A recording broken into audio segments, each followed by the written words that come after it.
नमस्कार, मैं सुधीर चौधरी। तो दोस्तों, सऊदी अरब को भारत से धोखा करने की सजा अब कहर बनकर टूटी है। पिछले 48 घंटे सऊदी अरब के लिए इस पूरे दशक के सबसे बुरे साबित हुए हैं।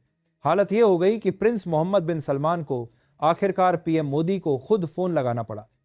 लेकिन दोस्तों, यह कोई सामान्य बातचीत नहीं थी। यह भारत की तरफ से सऊदी पर लिया गया अब तक का सबसे बड़ा एक्शन था।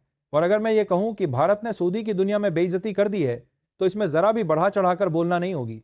भारत ने सऊदी के 10-20 नहीं, बल्कि पूरे 300 से ज्यादा जहाजों को वापस लौटा दिया है। ये वही जहाज थे जो भारत को तेल और दूसरे सामान भेज रहे थे। सोचिए, इतनी बड़ी खेप को ठुकरा देना मतलब सीधा सीधा सऊदी अरब को यह संदेश देना कि भारत अब दबाव सहने वाला देश नहीं रहा। जैसे कोई व्यापारी अपने ग्राहक की गलत हरकत पर उसका सारा सामान वापस कर देता है, वैसे ही भारत ने किया। भारत के इस फैसले के बाद सऊदी अरब पूरी तरह से चारों तरफ से घिर चुका है। एक तरफ भारत, दूसरी तरफ रूस और तीसरी तरफ इजराइल।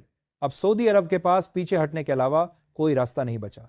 मजबूरी में मोहम्मद बिन सलमान को पीएम मोदी को कॉल करना पड़ा और यह मान लेना पड़ा कि अब खेल भारत के हाथ में है। मिसाल के लिए, जैसे एक मजबूत खिलाड़ी के सामने कमजोर खिलाड़ी को झुकना पड़ता है, वैसे ही सऊदी को भारत के आगे झुकना पड़ा। लेकिन असली झटका तो तब लगा जब खबर आई कि भारत ने सऊदी के 1-2 नहीं बल्कि 5,000 बैरल कच्चे तेल को ठुकरा दिया है।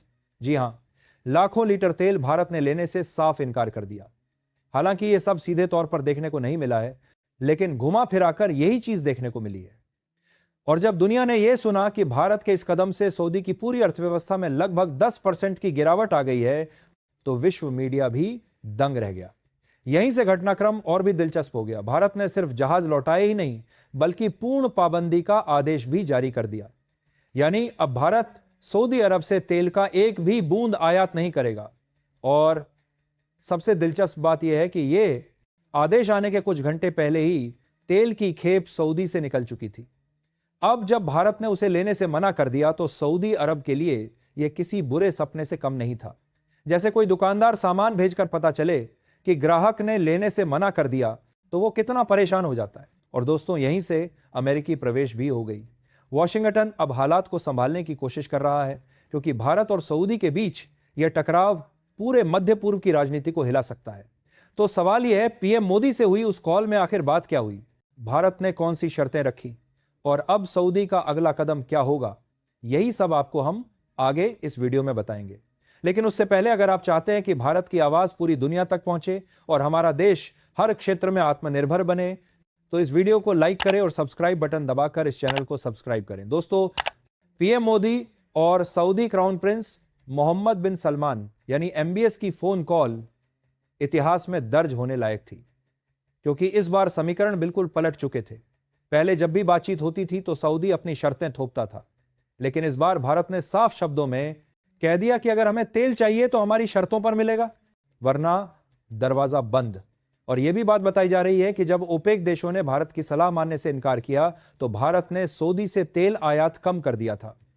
मोदी जी ने एमबीएस से 2 टूक कहा कि भारत अब किसी भी हाल में अपनी स्वतंत्रता से समझौता नहीं करेगा, और अगर सऊदी पाकिस्तान जैसे नाकारा देश के साथ हाथ मिलाकर भारत के खिलाफ चाल चलेगा, तो उसका परिणाम सऊदी की पूरी अर्थव्यवस्था पर भारी पड़ेगा। भारत ने सीधा खारिज किया सऊदी अरब की सलाह को कि हम तेल की राजनीति पर सिर्फ अपनी शर्तों से चलेंगे, तुम्हारी शर्तों से नहीं। हमें सस्ता और फायदा जहां से मिलेगा हम खरीदेंगे वहीं से। जैसे एक ग्राहक दुकानदार से कहता है कि मैं वहीं से खरीदूंगा जहां अच्छा सामान मिले, वैसे ही भारत ने कहा। अब सोचिए, एक तरफ भारत ने 300 से ज्यादा जहाज लौटा दिए, 5,000 बैरल तेल और प्राकृतिक गैस को घुमा फिराकर अब तक खारिज कर दिया, और ऊपर से दूसरी ओर भारत ने तुरंत घोषणा कर दी कि वह यूएई से नई डील करेगा। यानी सऊदी के तेल आयात को कम करके भारत ने सीधे यूएई को मौका दे दिया कि वह भारत की ऊर्जा जरूरतों को पूरा करें। इसका मतलब यह हुआ कि अरब की नंबर 1 स्थिति का ताज अब सऊदी से फिसलकर यूएई के सिर पर सज सकता है।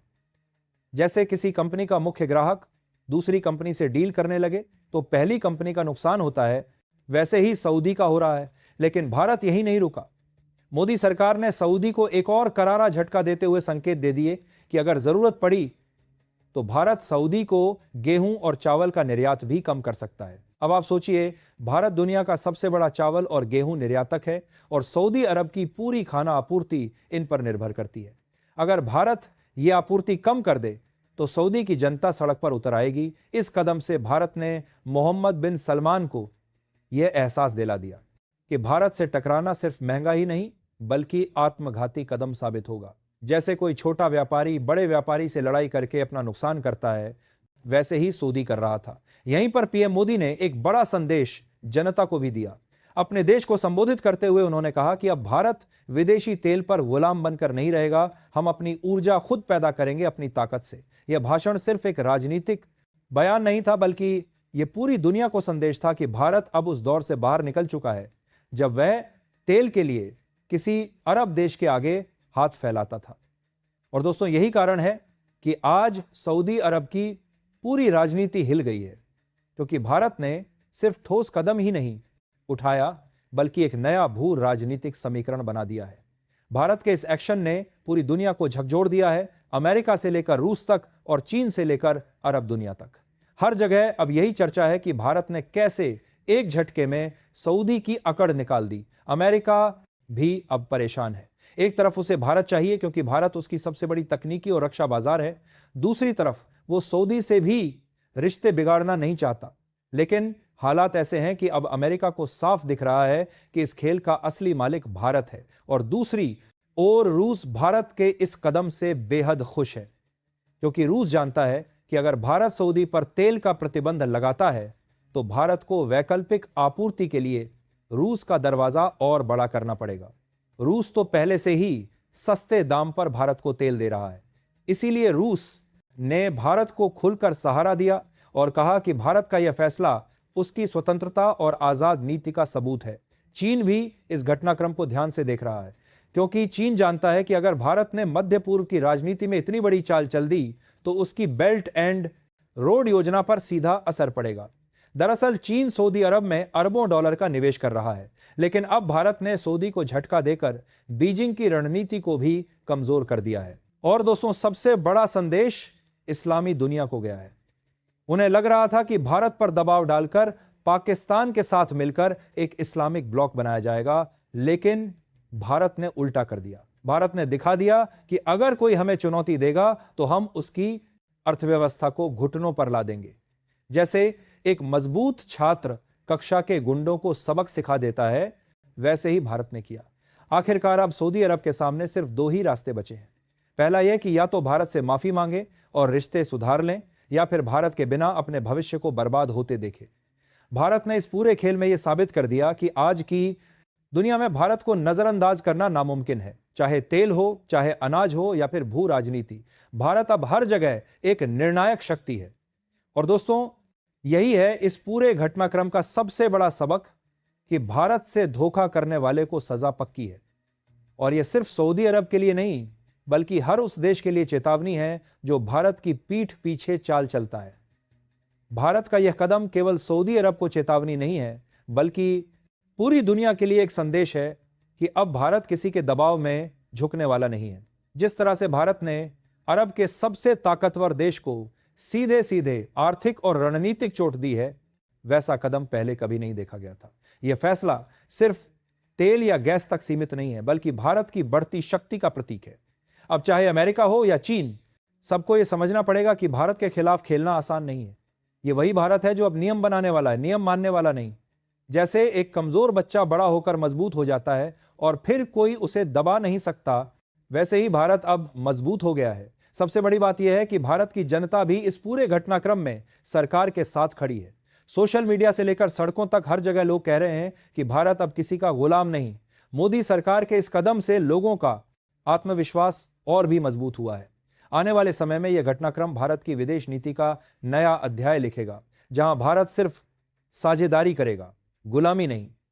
यही है नया भारत, आत्मनिर्भर, आत्मसम्मानी और आत्मविश्वासी। इस पूरे मामले से यह भी साफ हो गया है कि भारत अब ऊर्जा के क्षेत्र में भी अपनी नीति खुद बनाता है। पहले जमाना था जब तेल की जरूरत के कारण भारत को अरब देशों के आगे झुकना पड़ता था, लेकिन अब स्थिति बदल गई है।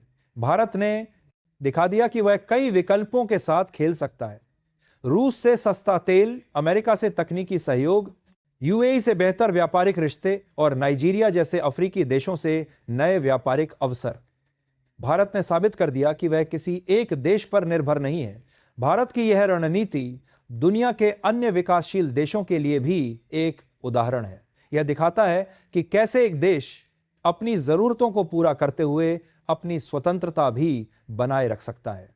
आज भारत की यह नीति न केवल अपने लिए बल्कि पूरे दक्षिण एशिया के लिए एक मिसाल बन गई है। सऊदी अरब के लिए यह एक बड़ा सबक है कि आज